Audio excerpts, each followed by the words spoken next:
Hello दोस्तों। Hope so you are very well. तो आज हम बात करते हैं यूनिकॉर्न के बारे में। आखिर यूनिकॉर्न होता क्या है और यूनिकॉर्न में अभी इंडिया ने एक बहुत ही बड़ी उपलब्धि हासिल करी है। वो हम कह सकते हैं कि बहुत बड़ी बात है कि हम आज थर्ड नंबर पे आ गए। तो पहले हम यही जानने की कोशिश करेंगे कि यूनिकॉर्न होता क्या है, यूनिकॉर्न क्या होता है, कैसे यूनिकॉर्न में इंडिया एक बड़ा प्लेयर बन रहा है आज की डेट में और कैसे अपने आप को ग्रो कर रहा है। मेरे ख्याल से आप में से बहुत सारे लोग अभी तक यही नहीं जानते होंगे कि यूनिकॉर्न ही क्या है। तो चलिए आज हम इसी के ऊपर सारी डिस्कशन करते हैं। तो चलिए स्टार्ट करते हैं। तो स्टार्ट करते हैं। बात करते हैं यूनिकॉर्न। यूनिकॉर्न मीन्स क्या होता है? यूनिकॉर्न मीन्स एक डिवाइन हॉर्स। एक ये बोला जाता है कि एक सफ़ेद घोड़ा जिसके, वो तो रहने ही दो खैर, एक सफ़ेद घोड़ा होता है। सिंपल बस इतना टर्म होता है। अब अब हम इन्वेस्टमेंट के तरीके से अगर सोचें तो उसे क्या बोलेंगे?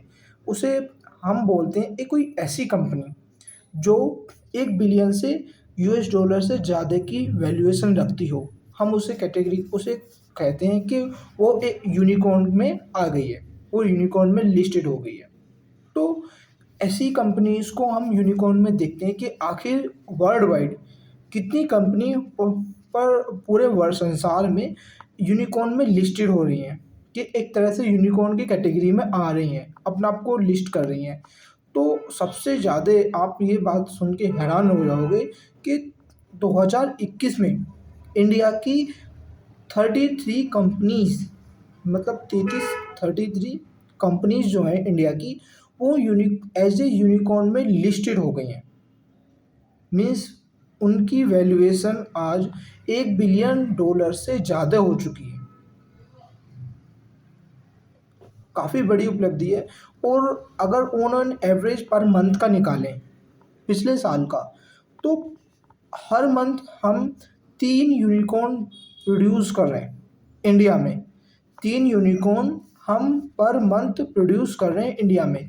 तो इसी वजह से आज इंडिया की जो रैंक है वो थर्ड नंबर पे आ गया है। उसने यूके को भी अब पीछे छोड़ दिया है। पहले नंबर पे यूएसए था, दूसरे नंबर पे चाइना और थर्ड नंबर पे आज इंडिया आ गया है।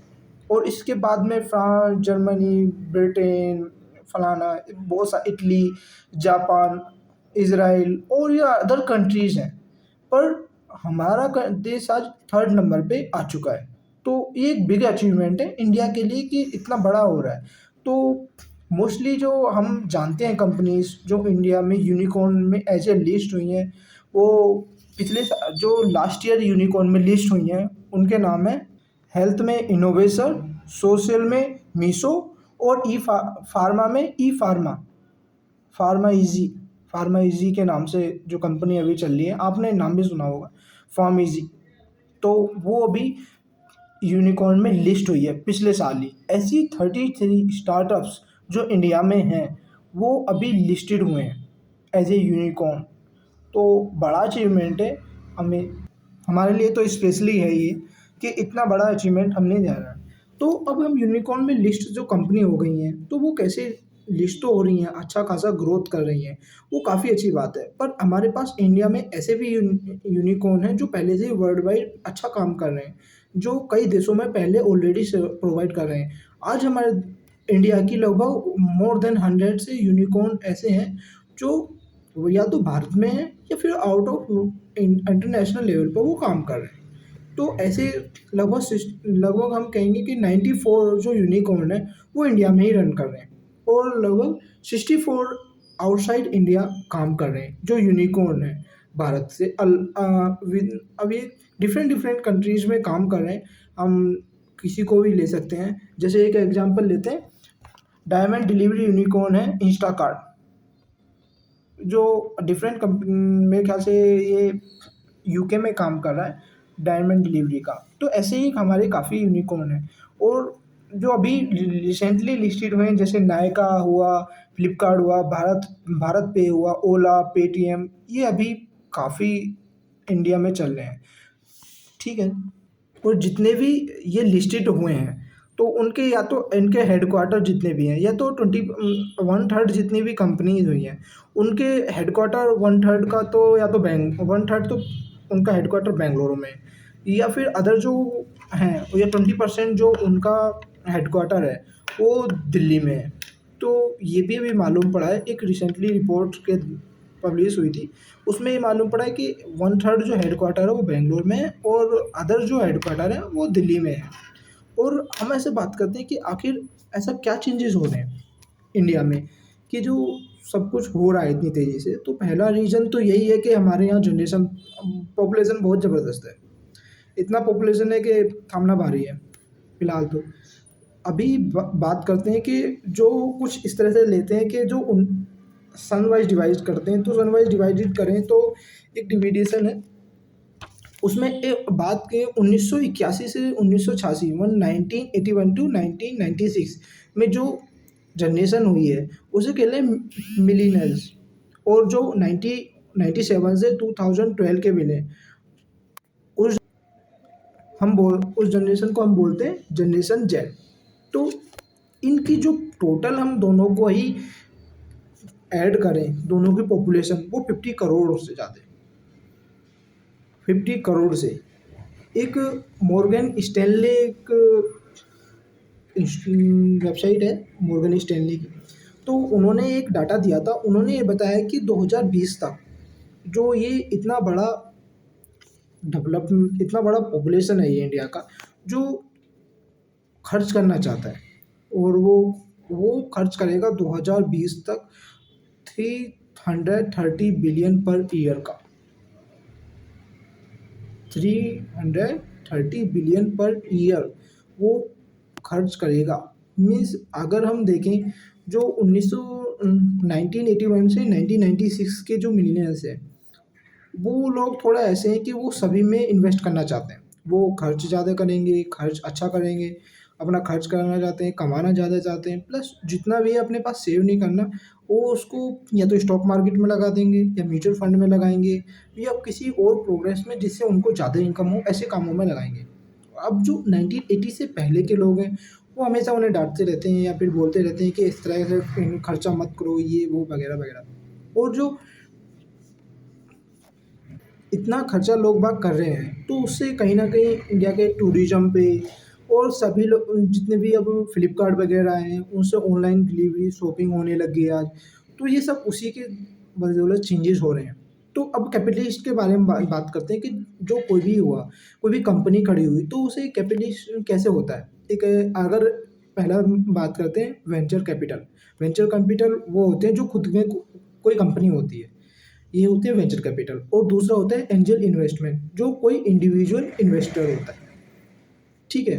अब एक ग्लोबल सर्वे आया था जिसमें बताया गया था इतना फास्ट ग्रोथ के लिए, ये बीडीओ का था ग्लोबल सर्वे 2018 में आया था। तो उन्होंने बोला था पहले जो सबसे ज़्यादा खर्चा हो रहा है या जो सबसे ज़्यादा अपना आपको ग्रोथ देखना चाहते हैं या फिर सबसे ज़्यादा जो आज बिजनेस कर रहे हैं वो एंजल इन्वेस्टर या मिलीनियर्स हो रहे हैं। ये एंजल इन्वेस्टर या वेंचर कैपिटलिस्ट हो गए। दूसरा ऐसा ऐसा भी एक पार्ट है हमारा जो अनटैप्ड मार्केट है। मीन्स हमारे अगर आप यूएस में या फिर चाइना में या फिर जितनी भी डेवलप कंपनी है कंट्रीज़ हैं, चाइना तो खैर डेवलपिंग है, वो डेवलप नहीं है। आप ब्रिटेन में देख लो। तो ऐसी कंट्रीज़ में काफ़ी ऐसे मार्केट हैं जो हाँ वो अभी इंडिया में पहुँचे ही नहीं है, वो अनटैप्ड है। उनमें हमारे पास इतना बिलियनियर्स बनने का बहुत ज़्यादा चांसेस है। इवन इंडिया में अभी उनको कोई टैप ही नहीं किया है। मीन्स वो सेक्टर अभी वैक्यूम में पड़ा है, वहाँ पे कोई जाना नहीं चाहता क्योंकि रूरल एरिया बहुत ज़्यादा है। अभी भी आप देख लो कि भारत में 65% रूरल एरिया है और वहाँ पे इंटरनेट का लोग यूज़ तो कर लेते हैं, पर वो यूज़ ही क्या करते हैं वो समझ में नहीं आता, क्योंकि वो किस तरह से यूज़ कर रहे हैं अभी इतना अच्छे से वो अपना आप को यूज़ नहीं कर पा रहे उस इंटरनेट का जो उन्हें रियलिटी में यूज़ करना चाहिए। तो अभी भारत में इतना अच्छे से ग्रोथ हो रहा है तो पर वो अभी और भी चांसेस हैं। मीन्स अनटैप्ड मार्केट का हम बोल सकते हैं कि अभी भी और भी चांसेस हैं कि अभी कई बिलियनियर्स कंपनी आ सकती हैं इंडिया में। अभी बहुत और स्कोप है इंडिया में। तभी और सभी जितने भी कैपिटल हैं मीन्स अगर आप यूएस के देखो वो काफ़ी बड़े स्टार्टअप इंडिया में ओपन हो रहे हैं और वो अपना कैपिटल काफ़ी सारा लगा रहे हैं। रिसेंटली अभी यूएस, इंडिया और यूके का भी डील हुआ है, मेरे जितना लगभग $24 बिलियन का है आपस में ट्रेड के रिलेटेड। तो वो भी इसी का एक रिजल्ट है, क्योंकि इंडिया में अभी पॉपुलेशन तो बहुत ज़्यादा है और कई ऐसे सेक्टर पड़े हैं जो अभी अनटैप्ड ही हैं, तो वो अभी ग्रोथ करने का उनमें से बहुत बाकी है। तीसरा है टेक्नोलॉजी, ऐसे स्टार्टअप जो टेक्नोलॉजी को ईज़ी प्रोवाइड करें, वो उनका बहुत चांसेस है अभी इंडिया में ग्रोथ करने का। तो सबसे पहला तो चांसेस यही हो गया एंजल का, एंजल इन्वेस्टर या वेंचर कैपिटलिस्ट का। दूसरा हो गया अनटैप्ड मार्केट। तीसरा होगा टेक यूजर्स, जो जो टेक्नोलॉजी को अच्छा लाएगा, उसके ग्रोथ होने के बहुत ज़्यादा चांसेस हैं। इन 3 चीज़ों के बहुत ज़्यादा चांसेस हैं। ये वीडियो का ग्लोबल सर्वे जो है वो यही बोलता है। क्योंकि अभी गवर्नमेंट ने क्या किया है, स्टार्टअप को भी बहुत अच्छा प्रोड्यूस कर रही है इंडिया। जैसे इन startup India, stand up India में 10,000 करोड़ तक का फंड अवेलेबल है। आप कोई भी स्टैंड अप के थ्रू काम करो तो आपको बहुत फंड मिलता है। स्टार्टअप इंडिया 2016 में स्टार्ट हुआ था। तो इसमें यही नहीं होता कि खाली आपको स्टार्ट कर दिया, आपने कोई भी वहाँ पे जाके लिस्ट किया अपनी कंपनी को, तो आपको कुछ नहीं, बस लिस्ट हो गया, आप अपना काम करो। वो एडवाइस भी प्रोवाइड करते हैं और साथ में ये बताते हैं कि कैसे आपको करना है। वहाँ पे बहुत सारे एनजीओज़ काम कर रहे हैं, कैपिटलिस्ट आपको आराम से मिल जाएँगे, वेंचर कैपिटलिस्ट आराम से मिल जाएँगे। ये सारे मतलब काफ़ी सारी चीज़ें आपको ईज़िली प्रोवाइड हो जाती हैं इंडिया में, क्योंकि आपको अपना ग्रोथ करना है तो आप कर सकते हो। तो यही सब है। एक ये मतलब मीन्स अभी हम थर्ड नंबर पे हैं। अभी हमारे पास अभी ये चांसेस है कि हम थर्ड से सेकंड नंबर पे हम आ सकते हैं, बट चाइना है अभी, वो काफ़ी मैन्युफैक्चरिंग हब है। हमें भी इस तरह का ही बनना होगा, बट हमें कुछ चीज़ें अपने आप में इम्प्लीमेंट करनी होंगी और अपने आप को ग्रो करना होगा। उसके लिए गवर्नमेंट ऑफ इंडिया ने अभी काफ़ी सा रिसेंटली ईयर्स में काफ़ी अच्छा स्केल अप कह सकते हैं कि अच्छा काम कर रही है इसके लिए। बट अभी काफ़ी चीज़ें अभी डेवलप करनी इंडिया में बाकी हैं। तो अभी होप सो हम अभी रिसेंटली जो अपकमिंग ईयर्स हैं उनमें हमें और यूनिकॉर्न देखने को मिलेंगे। और हमारी जो सबसे मोस्टली जो प्रॉब्लम है, अब प्रॉब्लम की भी देख लेते हैं कि सबसे बड़ी प्रॉब्लम क्या है। सबसे बड़ी प्रॉब्लम आज भी इंडिया में यही है, अनएजुकेशन। अनएजुकेशन होने की वजह से कोई भी अभी स्टार्ट ही नहीं कर पा रहा। काफ़ी चीज़ें अभी हैं पर वो दबी हुई हैं। मीन्स अभी फ्लिपकार्ट ही देख लो, फ्लिपकार्ट अभी रूरल एरिया में पहुँचा देगा, कुछ भी होगा, फ्लिपकार्ट पहुँचा देगा। चलो अमेज़न का भी अभी थोड़ा मान लेते हैं कि वो अमेज़न पहुँचा देगा वहाँ पे। पर रूरल एरिया में अगर कोई प्रोडक्ट डिलीवर करना हो तो और कोई कंपनी नहीं पहुँचा पाएगी। या कोई पहुँचा भी रही है तो वो प्रोडक्ट कितना है, कितना सही है, इसकी कोई गारंटी नहीं है। तो ये सब भी अभी मैटर करता है। अभी इंडिया में ग्रोथ का काफ़ी चांसेस है, तो देखते हैं कितना प्रोड्यूस होता है। बट यूनिकॉर्न का काफ़ी अच्छा है कि इतना फास्टली हम ग्रो कर रहे हैं और इतना फास्टली हमारा सब कुछ अच्छा से चल रहा है। तो सही है। अभी हमें और ग्रोथ करनी है कि जैसे हमें प्रॉब्लम्स आ रही हैं जो सबसे पहले तो यही करना होगा कि जितनी भी अनएजुकेटेड पीपल है, अनएजुकेटेड पीपल को हमें एजुकेट करना होगा कि जितना भी फास्टली उन्हें ग्रो करो। हमारे पास जितने भी नंबर ऑफ़ पर्सन हैं वो सारे अनस्किल्ड पर्सन हैं। हमारे पास नंबर ऑफ़ अनस्किल्ड पर्सन बहुत ज़्यादा अभी अवेलेबल है। हमें ऐसे पर्सन जनरेट करने होंगे या फिर उन जो अनस्किल्ड पर्सन हैं उन्हें स्किल्ड बनाने में बनाना पड़ेगा, तभी ग्रो हो पाएगा। और जो अनस्किल्ड है वो स्किल बनते-बनते उसे इतना टाइम लग जाता है, वो अपनी लाइफ़ का बहुत सारा पार्ट स्किल बनने में खपा देता है। एक तरह से यही कह सकते हैं कि बहुत सारा पार्ट अपना वेस्ट हो जाता है उसका स्किल पर्सन बनने में। तो हमें कॉलेजों को थोड़ा डेवलप करना पड़ेगा, जो अपने एजुकेशन लेवल पे ही हमें जो इन ऑर्गेनाइज़ेशन की चीज़ें हैं, मीन्स इंडस्ट्री के लेवल से हमें कॉलेजों को तैयार कर सकें कि इंडस्ट्री का लेवल ही डायरेक्टली हमें पढ़ाया जाए। एजुकेशन में भी थोड़ा चेंजेस करने की ज़रूरत है, क्योंकि ऐसा हो जा रहा है कि अभी एजुकेशन एक तरफ पड़ी है और इंडस्ट्री में जो काम चल रहा है वो एक तरफ पड़ा है। तो वो सब उसकी वज़ह से हमें प्रॉब्लम्स आ ही जा रही हैं। तो ये सब भी हमें थोड़ा देखना पड़ेगा। बाकी ठीक ही है, अपना आप को ग्रो कर रहे हैं हम लोग। और काफ़ी ज़्यादा चीज़ें अवेयरनेस होना सबसे इम्पोर्टेंट चीज़ है। अवेयरनेस तभी आएगी जब एजुकेशन आएगी। हमें ये सारी चीज़ें हम ईज़िली कर सकते हैं और भी हम अच्छा इंडिया का हब बना सकते हैं, पर अवेयरनेस बहुत ज़्यादा ज़रूरी है। तो थैंक यू दोस्तों, आपको ये शायद ये वीडियो पसंद आया होगा। जय हिंद, जय भारत।